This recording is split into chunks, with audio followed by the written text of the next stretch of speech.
To see who I am today. For those of you who don't know, I'm 19 years old and I've been speaking since I was 15. And what started all of this was when I was 12 years old. I was sitting on this black couch. And I remember the day exactly. It was October 13th, 2019. And my mom was calling me because I was at my dad's house to work on a school project because they have shared custody at the time. In one moment, she's calling my phone and she wants to tell my little sister happy birthday. But my dad didn't like us having our phones in the house. I didn't know it at the time, but looking back, it was definitely a desire for him to keep a sense of control over me and my younger siblings. In the next moment, he blacked my eye. And you often think to yourself that you want your parents to be these good people. But in the moment, all I feel is shocked. I feel as if nothing matters anymore because in that little moment, so much of my trust in people was gone. I began to go down a long spiral of many, many things, but without further ado, let's get to the next slide here because I don't want to get ahead of myself. That first photo was me on September of 2015 when I was 9 years old.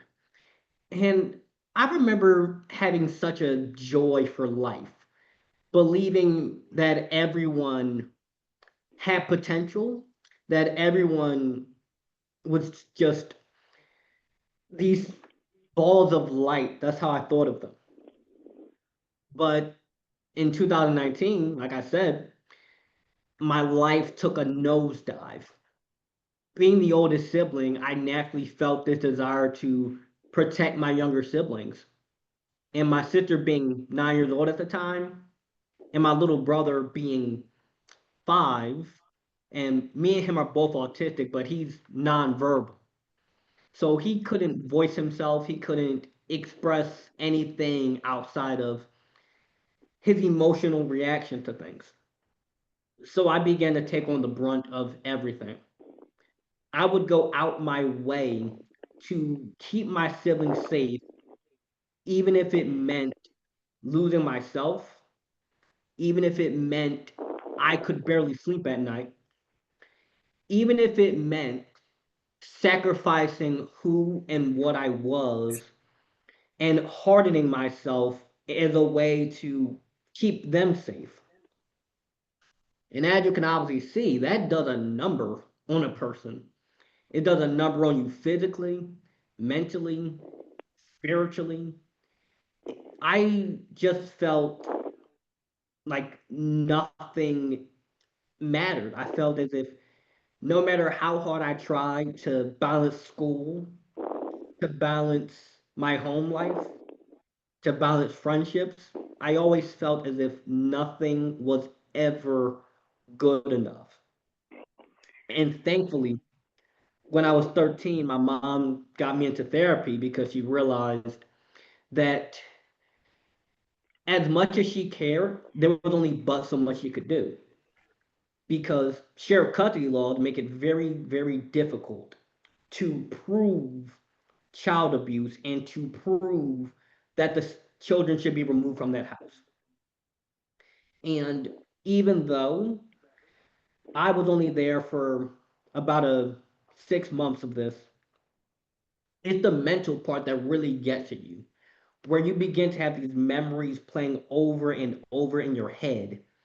And every time I would see a brown minivan, because that's what he drove, every time I would see a black couch, or I would see anything that triggered me, I became that 12-year-old again with my head ringing, my eyes swelling, and having the cops come to my house to make a police report. And I am tremendously grateful for the people who were able to stand beside me, even when I felt as if I couldn't bear to be around myself. But then through therapy and journaling and meditation and a lot of things, I began to finally see a reason worth living again. But it wasn't easy, obviously. When I was 15, I looked myself in my bathroom mirror one day and I just asked myself, why? Why did he treat me this way?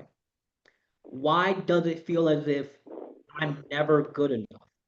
Why does it feel like everyone and everything is secretly out to get me, no matter what? Because at a when I was 13, he kicked me out. Like he kicked me out of his house in front of a church.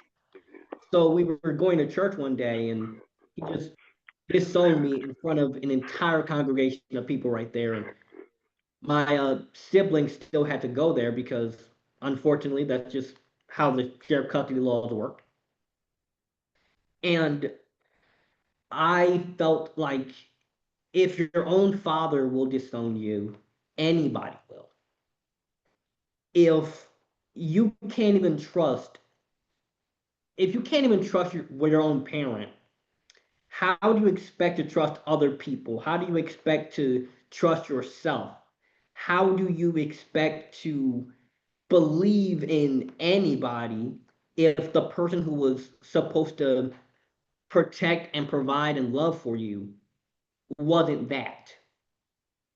But in asking myself all of those hard questions, I realized that I could allow myself, like, I could have stayed back and just kept going deeper and deeper into that pain. But there comes a point in everyone's life, I believe, where you just get so incredibly sick and tired of being sick and tired that you will do anything to find a way out. And unfortunately, we can see that very common as in addictions and people hurting themselves and hurting others, not because they're bad people, but it's because you just want to feel something. Because in feeling so hurt, you just want to even numb yourself. You want to have a moment to breathe again. Because I often felt as if I was taking a shower made of lead. And every time these molten lead particles hit you, it just burns more and more. And all I wanted was a way out. And as I was going through therapy and talking to my therapist about it, reading and journaling and doing any and everything I could think of to become better, because I knew that hurting myself wouldn't, the thought would cross my mind, but I knew I couldn't do that because I didn't want my siblings to grow up without a brother. I didn't want my mom to grow up without a son. And I didn't want to quit on myself. I didn't want to get stuck and let that be the end of my life and let that be how I'm remembered. So it became this fight every day to just find a better reason. Just find one reason today to keep going, and then the next day, and the next day. And eventually it came to my mind to start sharing this publicly with people because I knew that I can't be the only one. That's not to say that I've had the hardest life. I've met people who have had things far more severe than mine. But you also have to not invalidate yourself just because you didn't go through the same experiences that other people did. And one of the most powerful things that I realized in that time of my life, which has took me from March of 2020 to May of 2025, is this right here. That you can think of your brain and your mind as a wet computer, and everything you do, say, and think is programming it. So if you hit a button on a laptop, you'll get a certain reaction. The issue, though, is that what trauma does to us is it rewires our brain to be in this constant panic mode, where every time I would see a van, even though I know it's not his, my brain reacts as if it is. So I had to begin figuring out, how do I take back the control of my own mind? How do I rewire it to get me into a more positive state? Because it's very easy to get stuck in that pain. It's very easy to, I guess the best word would be, lose yourself in it. But just give me a second to catch my breath there. Because every time I share this, it's a very powerful moment for me. But think of all the things that happen throughout our day-to-day life, the things we say about ourselves, the people we have around us, our habits. All of these are telling our mind and telling our brain what to think about us, how life is. And this is why it's so important we be mindful of how we think, because that thought creates a feeling that will create actions, which ultimately go on to create the life that we live. And you have two types of thinking. You have your conscious thinking and your subconscious. Your conscious thinking would be whatever you're thinking about actively at this moment. Like it could be reading a book and you're reading a certain sentence. That's your conscious thinking. Your subconscious is everything you've ever thought, ever saw, ever heard, and ever did. And every time, every day, we have about 60 to 80,000 thoughts. So to keep it simple, I had to make this as simple as possible. On one side, you have the really negative thing that we have, and on the other side, we have every day, you have about 60 to 80,000 thoughts. And imagine if 40,000 of your 80,000 thoughts, so half of them, were really negative things. Like every day, you're telling yourself a lot of really negative things about yourself, about life, about other people, about what you can and cannot do and can and cannot be.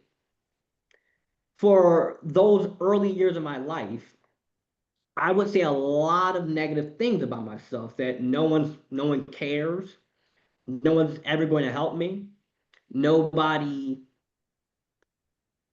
appreciates me. I would say a lot of hurtful things about myself. Even though I had people around me who cared, even though my mom cared a lot about me and I had siblings and family and friends and a therapist, I would say so much to hold myself back that it blurred my vision of what was right in front of me. And in the same way, when we say positive and uplifting things about ourselves, it helps us to begin seeing that, yes, I'm not going to win a beauty competition, but I look pretty good. Or, okay, I don't have 100 friends, and I don't want 100 friends, but you guys get the point I'm making. I am somebody who people do enjoy being around. And when we say good things about ourselves, it makes it easier for us to find good opportunities in life. It's called your reticular activating system. It's the part of your brain that processes what goes on around you and decides what is important. Because, like the example of a computer that I used earlier, if you were to take all the data your brain takes in every second it would be about 2 billion gigabytes. So a lot of information.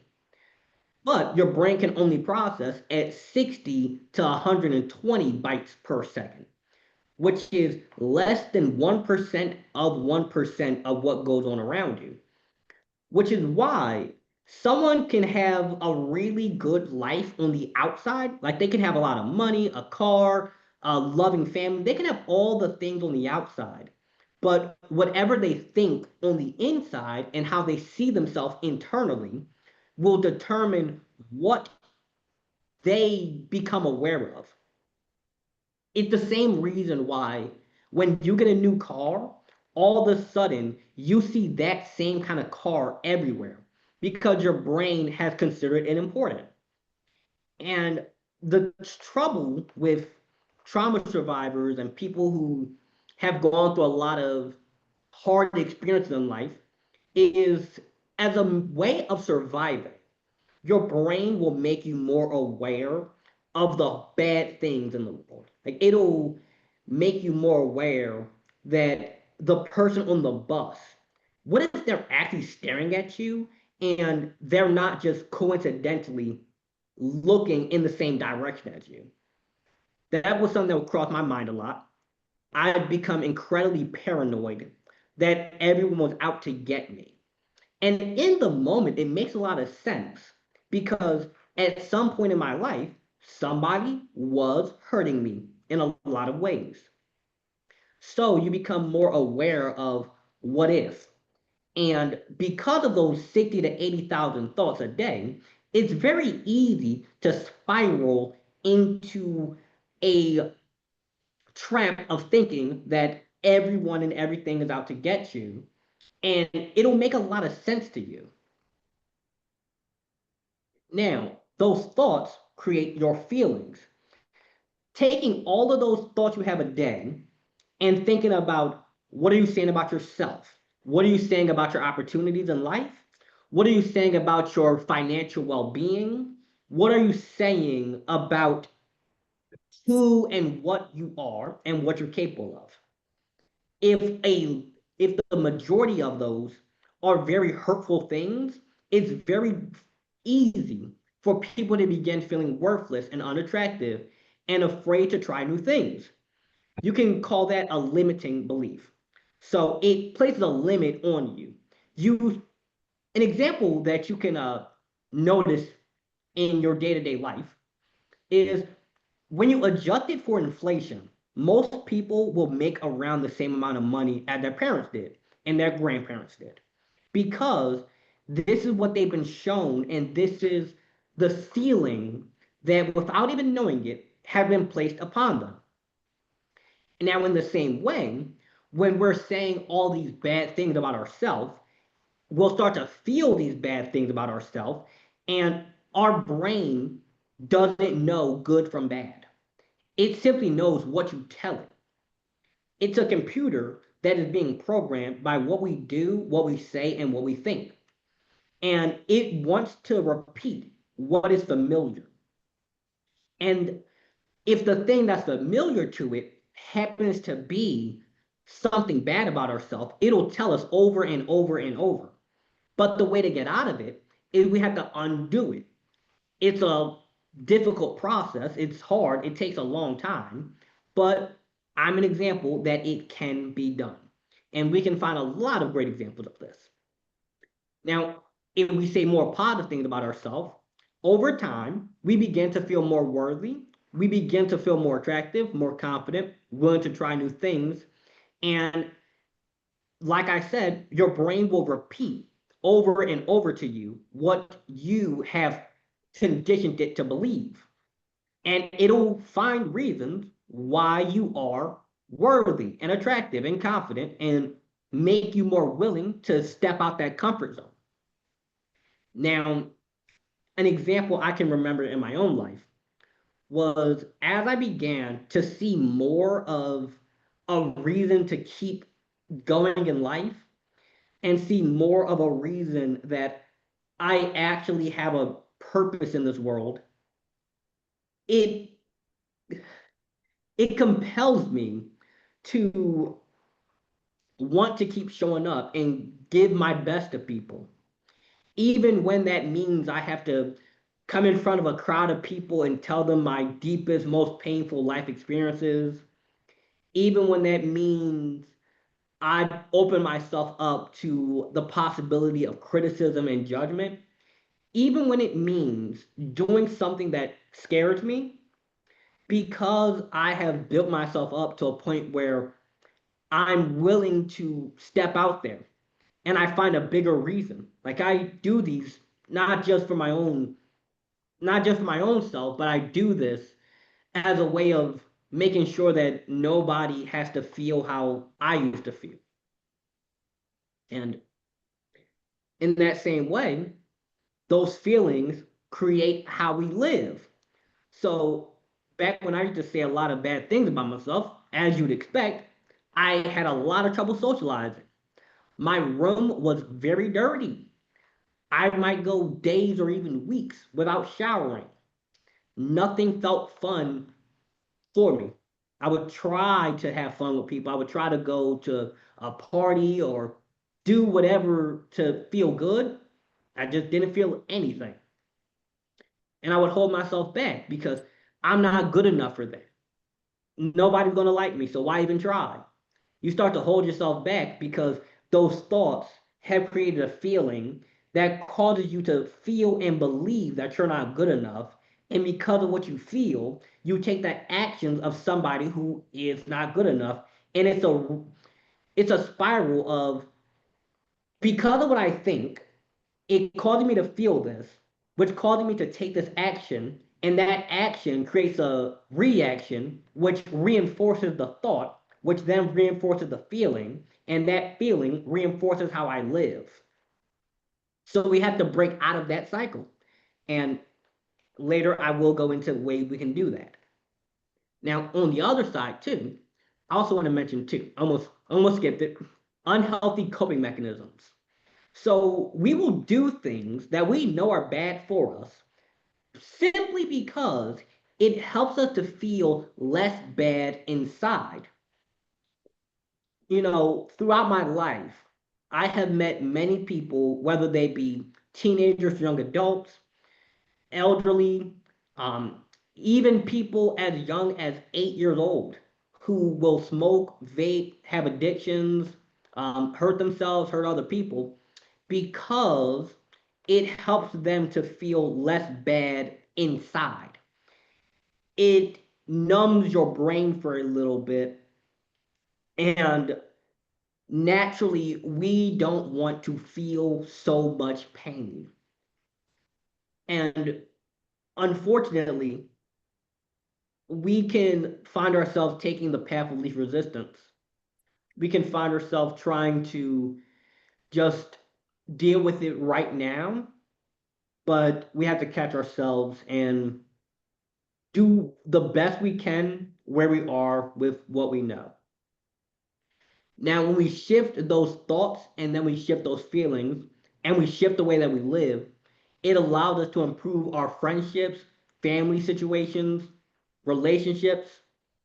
You're going to start finding yourself having a more clean environment too. Like one of the best pieces of advice I give people, and you can do this immediately, really, is make your bed, because you're going to be sleeping in it. And if you're sleeping in a dirty bed, it can lead to having a dirtier mind, and that dirtier mind can lead to having a harder life. So, no matter how tough life gets, no matter how many challenges we face at work or outside or with people or just in life, at least you know at night you have a well made bed. You can go home, you're tired, and you don't have to make your bed because you already did it. And keeping a clean room, because when we surround ourselves with a lot of trash and clutter, and I'm saying this as somebody who lived it, when we surround ourselves with a lot of trash and clutter, it clutters our mind and it clutters how we see life. Now, then, too, as we shift into living in whatever you consider to be a more positive way, you can find more enjoyment in your hobbies. For me, one of the hobbies I absolutely love is fishing. It allows me to have some time to collect my thoughts, to be present, to be calm in the moment. Because we face a lot of things. Obviously, I don't know any of you personally right now, other than Devlin, but we face a lot of things that we don't talk about. We face a lot of things that our family and friends, they might not even know we're dealing with. So it's important that we have a way where we can be present, be calm, and be in the moment. Journaling is a great way that I recommend to people. Getting a diary, and when you don't know how to talk to somebody about it, the diary doesn't judge you. It's just there. All you're doing is putting your thoughts onto the paper, and you can look back on it and reflect, and you can see how much you've grown over time. Then you'll find yourself willing to try new things and take chances. Healthy, safe, responsible chances, but you'll find yourself willing to step out there and take more opportunities, even if those opportunities are bigger than you're used to. Like when I reach out to a lot of organizations such as NAMI, there's a little doubt that pops up in the back of my head of what if they don't say anything? What if this? What if that? But when you take action and you don't allow that fear and that doubt to hold you back, it's easier to realize that, hey, it's not that bad. It's not as bad as we make it in our own head. So, what can we do to start implementing this? Like, what can we practically do to change the way we think, to change how we feel, and begin living a life that's better for us? Here is the formula for it. This is what I did to go from having constant flashbacks, barely able to get out of bed to take a shower. This is exactly how I pulled it off in its easiest, simplest terms. Firstly, identify what thoughts are leading to these feelings and actions. It could be something other people are telling you. It could be certain people you're around. It could be a lot of different factors, but you have to identify what it is for you. Even if you're already doing really good in life, no matter if you're a millionaire, no matter how good your life is, you can use this there. Identify what is it that frustrates you. Maybe it could be a physical insecurity. It could be a memory you have. Without judging it, simply identify it. Simply know, okay, Lawrence, the reason why you're always so mad and frustrated and paranoid is because your dad used to hit you. Without judgment, that's the thought. That's what the feeling is. And that feeling and that thought is leading me to isolating myself. Next, changing how we speak. Because your words have power. Your words physically carry a vibration that influences your mind and your thoughts and how you see the world. In case you want to look deeper into it, it's called neuroplasticity. What you do, say, and think physically changes your brain. That's why if you look at the brain of someone who survived childhood trauma or somebody who survived a really traumatic moment, their brain is physically shaped differently. You can see it. But as we work on that, as we begin to change our thoughts and our feelings and actions, it physically changes your brain. That's how it works. That's why I always use the example of a wet computer, because your brain is constantly rewiring itself. It's what causes habits, it's what causes repetitive thoughts, because about 90 to 95% of your decisions are based on your subconscious rather than your conscious. I believe Stanford University did a subject. They did a study on that because you will do a lot of things every single day. You will eat, sleep, drink, go to bed. You'll go to work the same way. You'll drive the same way. When you tie your shoes, you tie them in the same order at the same speed. You make a lot of decisions and have a lot of thoughts. So your brain does the path of least resistance. And when we change what we say about ourselves, we begin to change how we view ourselves. Because if we keep saying bad things that I'm never good enough, nobody's going to care, nobody loves me, it repeats in our brain to wire that in there. It repeats it over and over, and it will repeat it back to us. But even on the days when you might not even believe it, because I had a lot of those days, I would tell myself I love myself in a mirror, even when I felt like I hated myself. That's even on the day when I felt like I absolutely hated who I was, I would look in the mirror and say I love myself because I knew sooner or later I'm going to start to believe it. So we have to change how we speak about ourselves and also how we speak about others. Because when we feel jealous or envious, or we think that other people have it so much easier than us, even if we see evidence that they do, when we think something about another person, it's going to get reflected back at us. Because when we think that that person, their life is so much better than mine, they have it all figured out. None of us have it all figured out, actually. But it's easy for us to think that when we're only viewing a certain part of someone's life. Now, because we think they have it so much better, our brain internalizes that and thinks they have it so much better than me. So that means I have it so much worse than them, which reinforces a bad thought pattern about ourselves to ourselves. And the same goes for life. When we when I would often say to myself that no one ever cares about me and no one's coming to help, it would make people have a harder time helping because I was, without even knowing it, pushing them away. Because your brain wants to confirm whatever it thinks about, which is why the patterns and the thoughts we have repeatedly over and over, once we start to change those, it makes it so much easier to change the bigger things in life. And number three, very easy and obvious, removing the negative influences.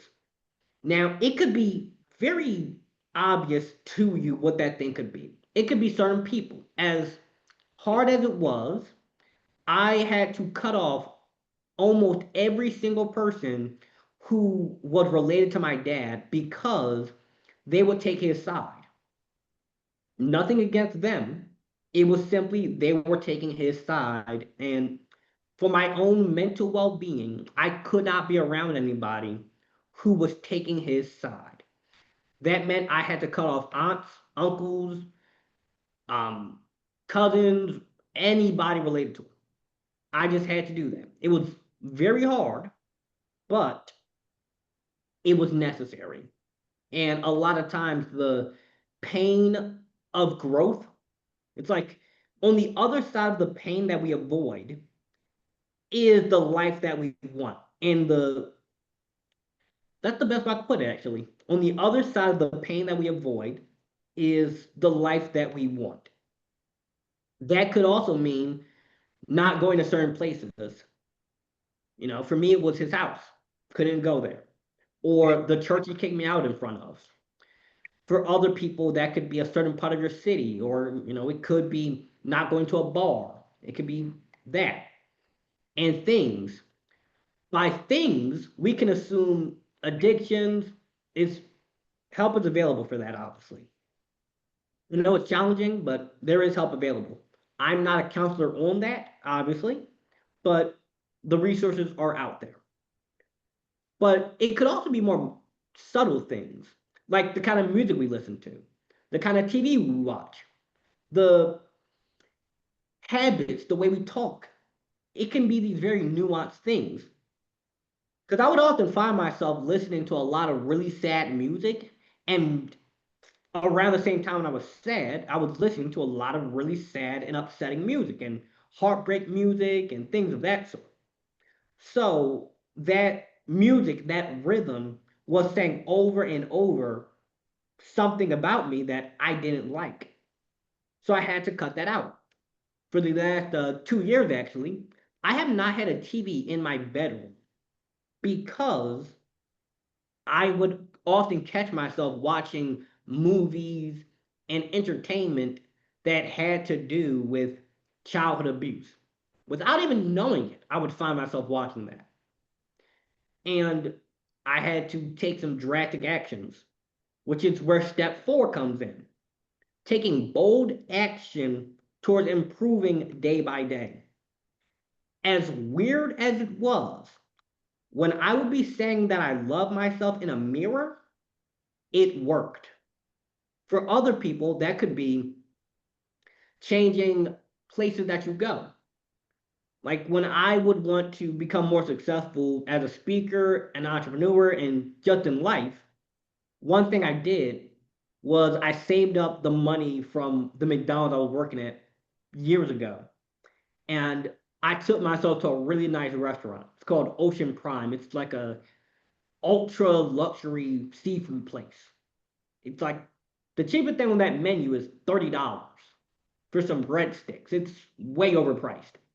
But I did that as a way to begin seeing something I'm not used to. Because what I was used to was growing up seeing arguments and dysfunctional relationships and people hurting me and hurting my siblings. That's what I was used to seeing. But when we step outside of that and we start taking bold action, for you, that may mean trying a new hobby, like a new sport, learning a new language, doing that thing that you've been putting off. Because what if it doesn't work?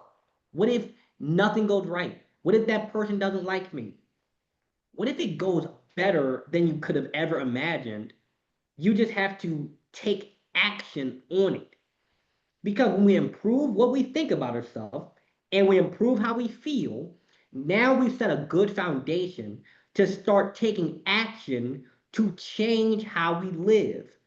But if we don't come at it from the right mental place, like we don't have the right thoughts, we don't have the goal in mind, we don't have a clear vision of what we want, it'll be harder for us to create the positive feelings. And with those feelings, those emotions are the fuel that helps us take the actions needed. That's cutting off people who aren't good for you, but they've been in your life for so long that you just don't want to let them go. It's not easy, but you have to know it's worth it. You're worth it. And you can get better no matter what you're going through. I've seen people recover from just about any and everything. You got to believe in yourself too. And let me clear that too. Okay, enough. Okay, there we go. And that's the end of my presentation there. And if you guys would like to leave a review, that QR code just allowed to let me know how good I did, what you liked, what you didn't like. Very beneficial for me. And if anybody has any questions on any part of this, on any part of my life, on the presentation, now time to ask that.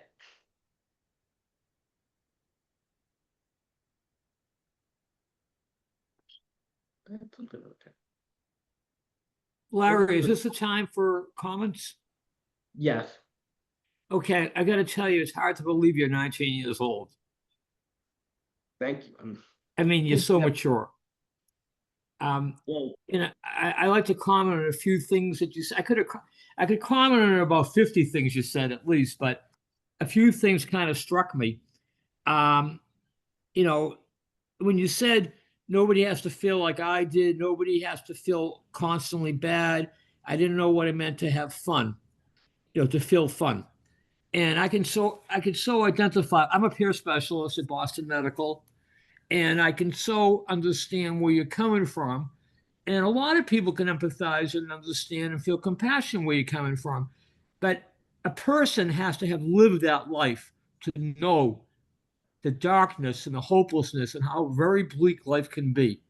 There's no way I can put it in words that would make people understand what I went through, is what I'm Yeah. saying. And you probably can't put it in words either. You do a great job, but I think you have to live the experience, number one.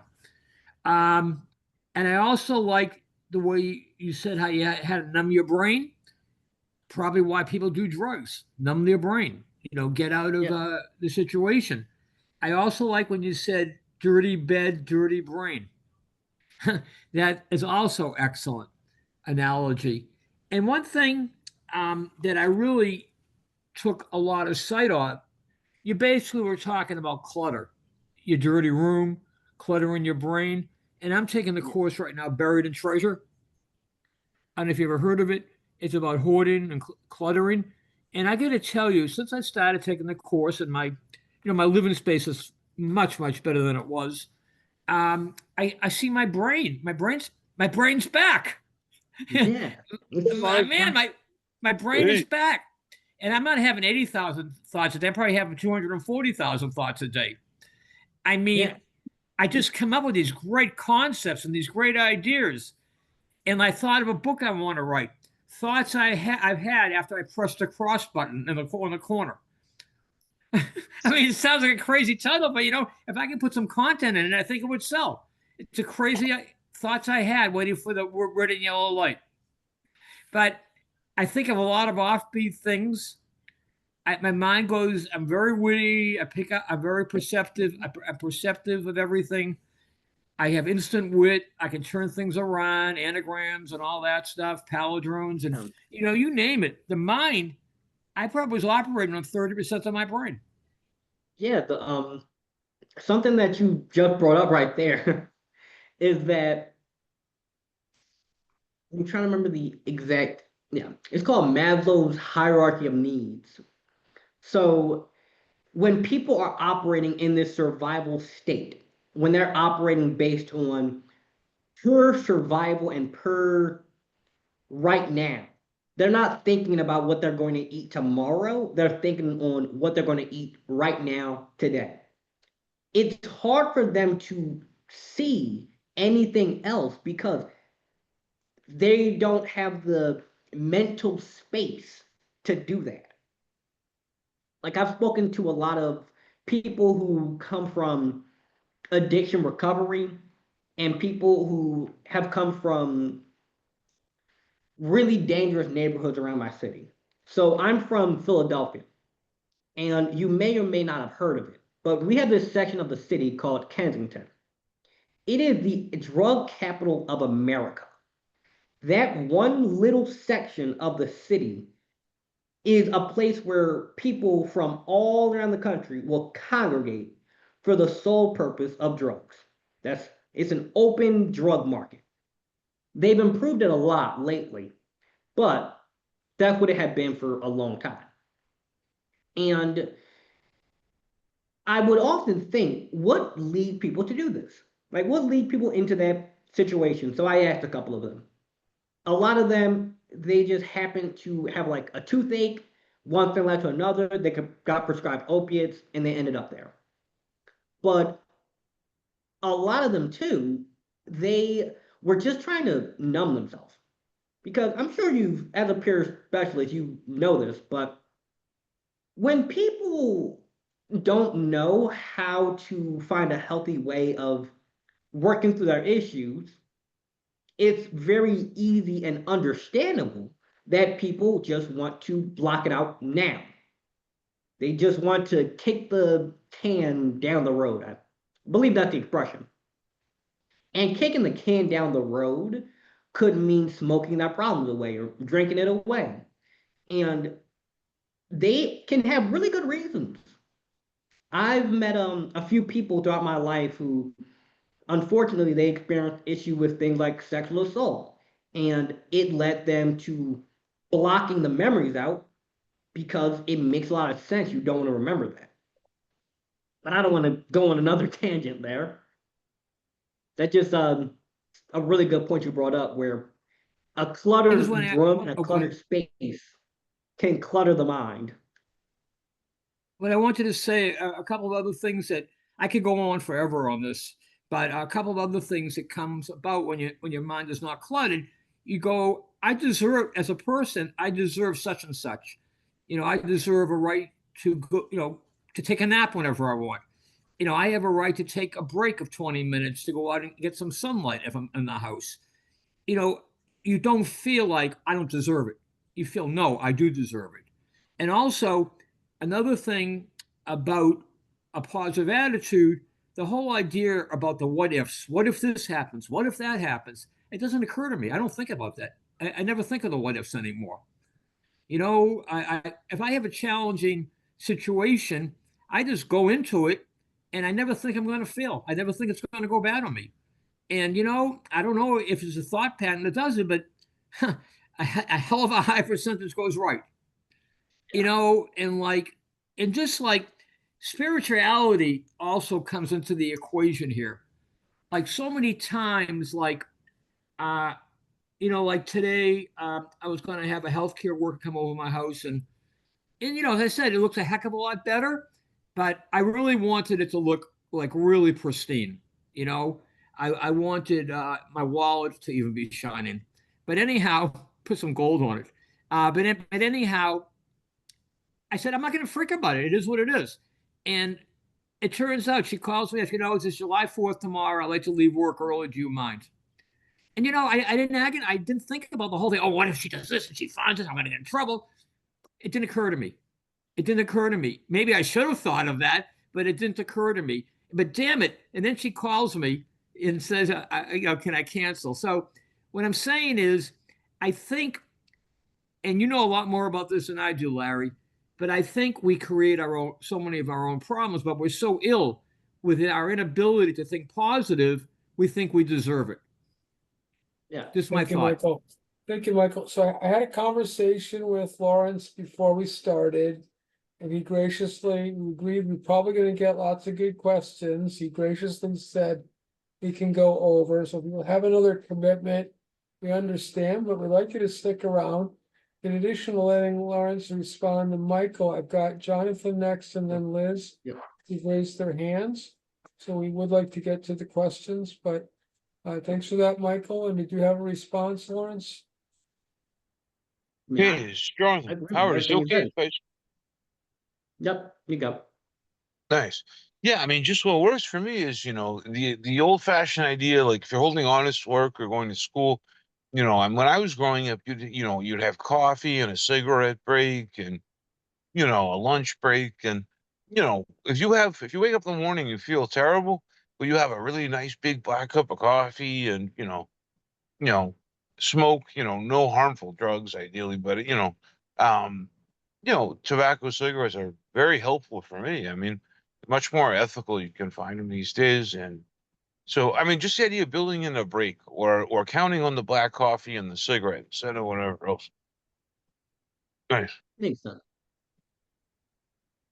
And for me, I found that's super effective because if you constantly keep trying to work and work and work without, like you just said right there, without having that break, you will burn out very fast. So find a way that works for you. You know, maybe that's your coffee, maybe it's going to the gym, maybe it's reading a book, whatever it is for you, as long as you're not hurting yourself or hurting anybody else. You need to give yourself a break. And Elizabeth.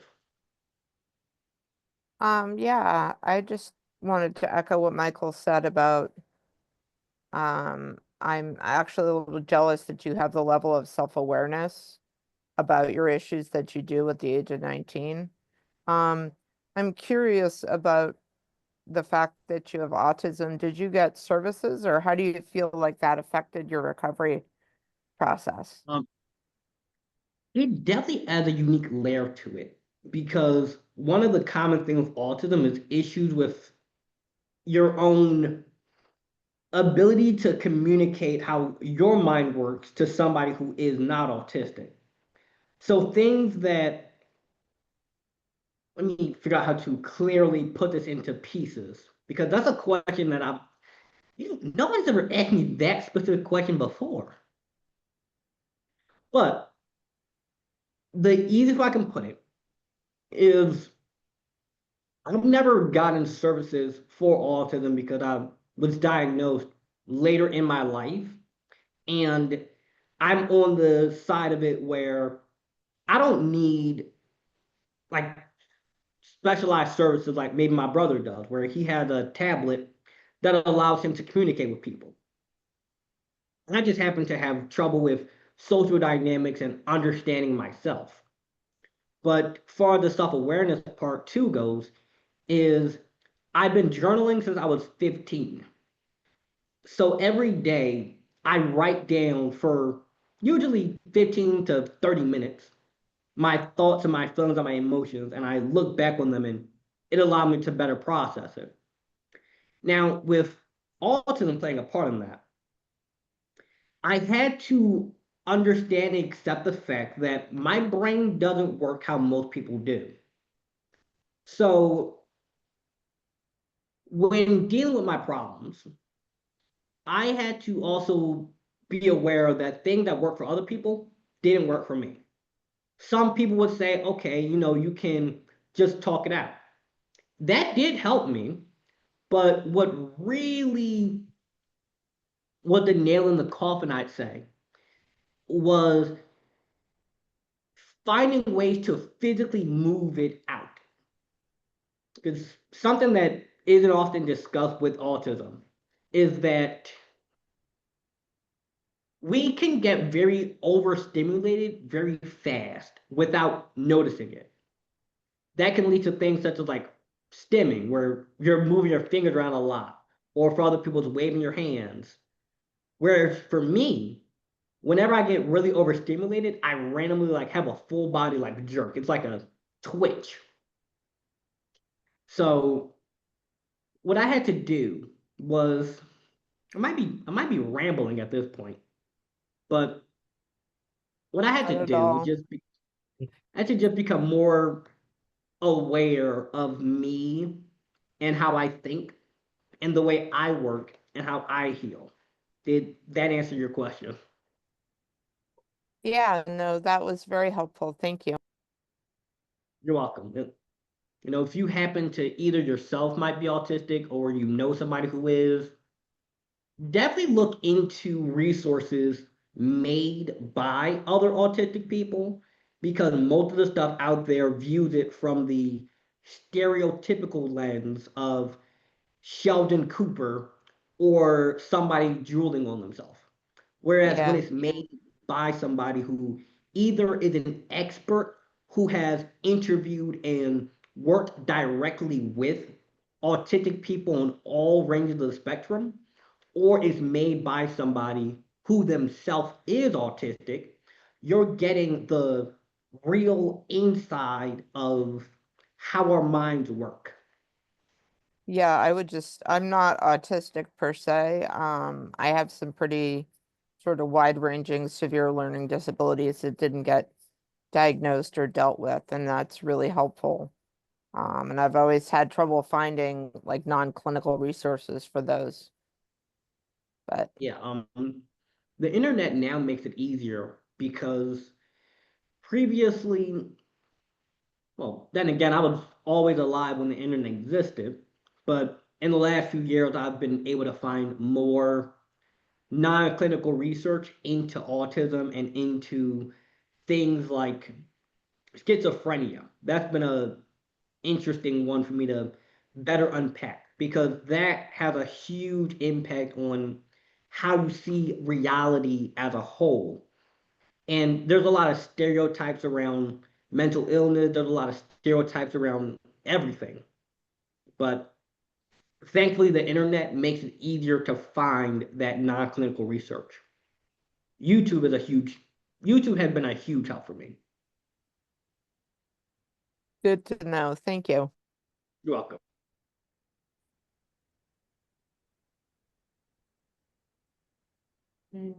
Let's see if there's any more. And is there any more questions?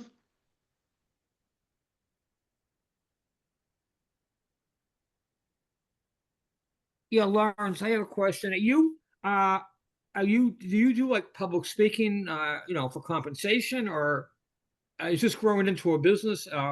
What's your background? Yes. So it is a business for me. Obviously, NAMI is a volunteer based only, but typically I'll either go into an organization or a school and they'll pay me upfront, or they allow me to sell my products and mention that I sell products like books. I sell things like books I've written, courses I've made, things of that sort. So I both get paid upfront as well as off of the back end from products. I mean, you're amazingly mature for your age. Thank you. A big part of it really comes down to a lot of the things that have helped me in who I am today, like in terms of my business, in terms of, you know, building myself up to be more mature, came out of the pain I went through. Like when I was 12, my priority wasn't being a 12-year-old. My priority was my siblings' safety. And that was a very painful experience at the age. But with time and healing and taking the good out of the bad, it's helped me to get my priorities in line. Like it's helped me to get my life priorities in line. So yeah, I'm 19, but I had to basically be an adult when I was 12. So Right. there's it's a dual-edged sword. Like the self-awareness part.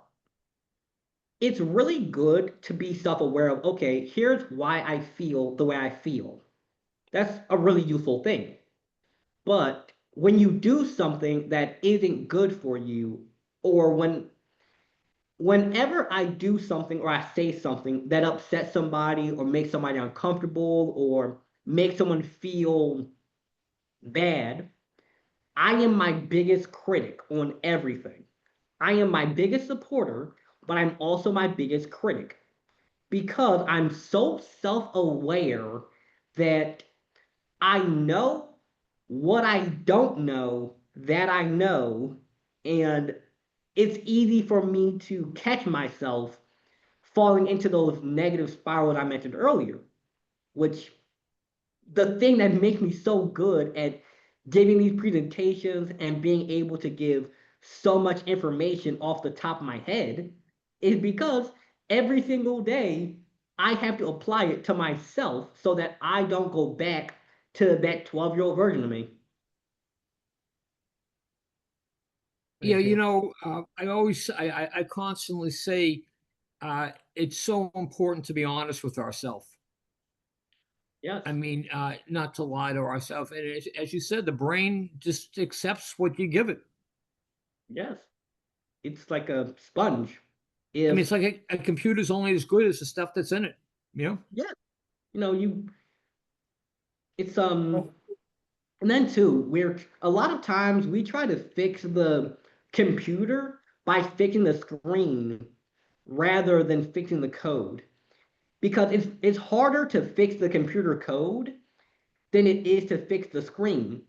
So I would often find myself trying to maybe I'll feel better when I have this thing. Like if I have a new, I don't have a car, but an example a lot of people do is I'll feel better when I have more money, or I have a bigger house, or I have this relationship, or I'm married, or I will feel better when I have this external thing.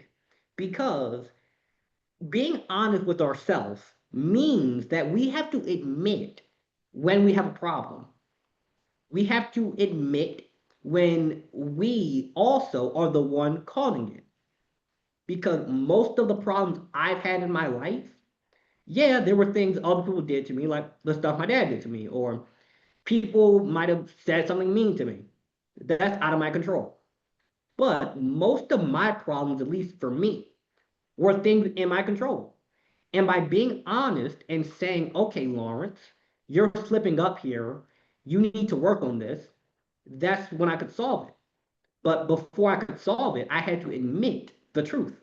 And sometimes the truth hurts. Well, Lawrence, I'd like to hear more about your books and products. Thank you. Well, let me remember my most recent one. This is my best-selling book. It's called Power to the People. It's on Amazon.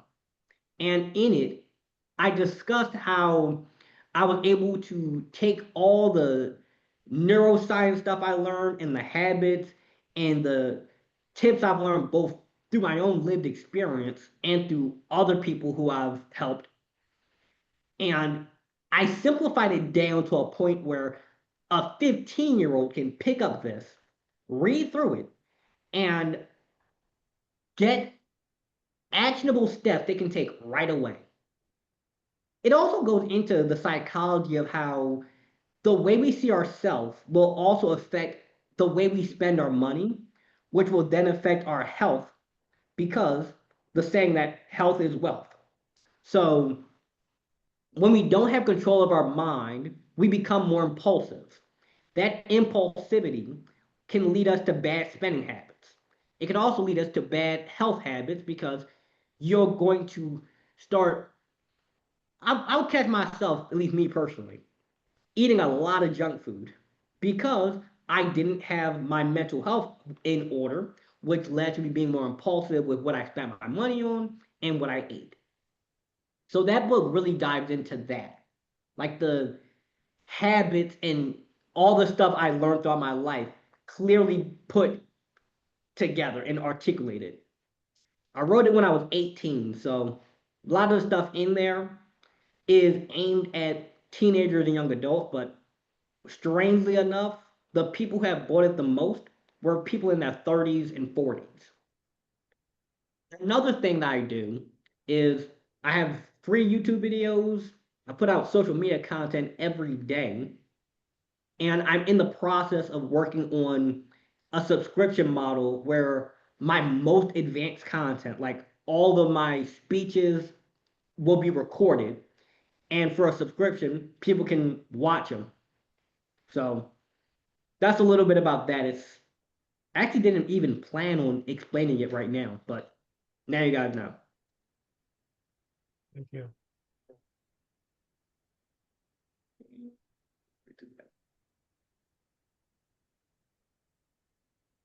Any questions or comments?